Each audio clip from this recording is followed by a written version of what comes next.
sekarang memilih jalan sebagai aktivis politik, sosial politik di kampus-kampus maupun di organ-organ ekstra kampus maupun di organisasi-organisasi aktivis yang lain, bahwa mereka berbeda dengan teman-teman seusianya, bahwa mereka diberi kesadaran sosial politik untuk menjadi aktivis.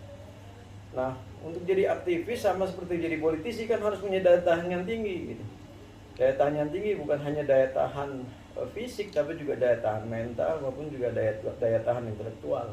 Mereka harus terus belajar. Nah, jangan sungkan-sungkan untuk belajar dengan kawan-kawan yang lebih senior. Gitu pun kita lakukan pada era-era 90-an pun kita belajar dari orang-orang yang lebih senior gitu kan. Bukan karena mereka otomatis lebih pintar, tapi paling tidak mereka memiliki pengalaman-pengalaman yang bisa kita petik, dan bukan nggak mungkin pengalaman itu akan terulang pada kita. Nah, kalau ditanya kenapa masih mau berbagi ilmu dengan teman-teman aktivis, ya karena sebenarnya lebih kepada bahwa ilmu ini gue dapat dari orang, jadi gue nggak punya hak untuk menguasain sendiri, jadi gue harus ngasih ke orang. Jadi siang malam kapanpun adik-adik datang ke rumah atau apapun, ya gue terima dengan tenang. Nah, cuma wanti-wanti gue kepada adik-adik adalah bahwa mereka harus menentukan sikap, karena politik adalah keberpihakan gitu. Dia berpihak pada penguasa atau berpihak pada rakyat. Nggak bisa di dua-dua tempat bersamaan gitu. Kalau dia berpihak pada kekuasaan, maka jangan menjual-jual nama rakyat.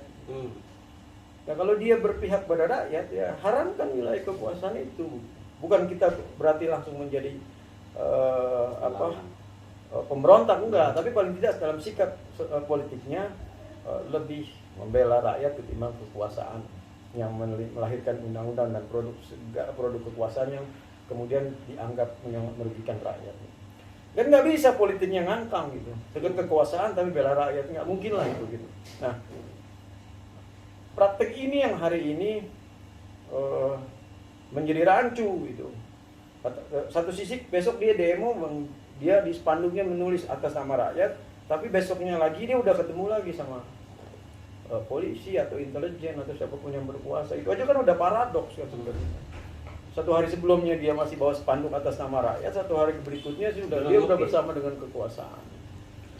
Nah, yang menjadi kerisauan gua hari ini kan ya bahwa dalam praktek aktivisme politik itu kan selalu ada teman-teman aktivis yang jadi cepu atau menjadi informan intelijen atau polisi. Di zaman dulu pun ada gitu. Tapi kalau hari ini kok kayak jadi mayoritas, tuh yang repot juga kan. Kalau aktivis jadi cepu dan informan jumlahnya lebih banyak daripada aktivis yang sebenarnya kan menjadi merepotkan buat kita gitu. Karena kemudian setiap agenda yang dilaksanakan adalah agenda untuk kepentingan elit atau untuk kepentingan yang dititipkan pesannya oleh polisi atau intelijen itu. Itu keresahan yang paling besar yang sebenarnya harus kita sadari hari ini. Jadi unik juga misalnya tiba-tiba dalam status WA teman-teman aktivis adik-adik itu kemudian ada polisi ulang tahun, selamat ulang tahun Kakanda. Sejak kapan lah aktivis punya kakak di Mabes Polri gitu. Ya kan? Sejak kapan? Kan Kakanda kita kan biasanya di kampus-kampus atau di organ gerakan, itu Kakandanya ada di Mabes Polri gitu.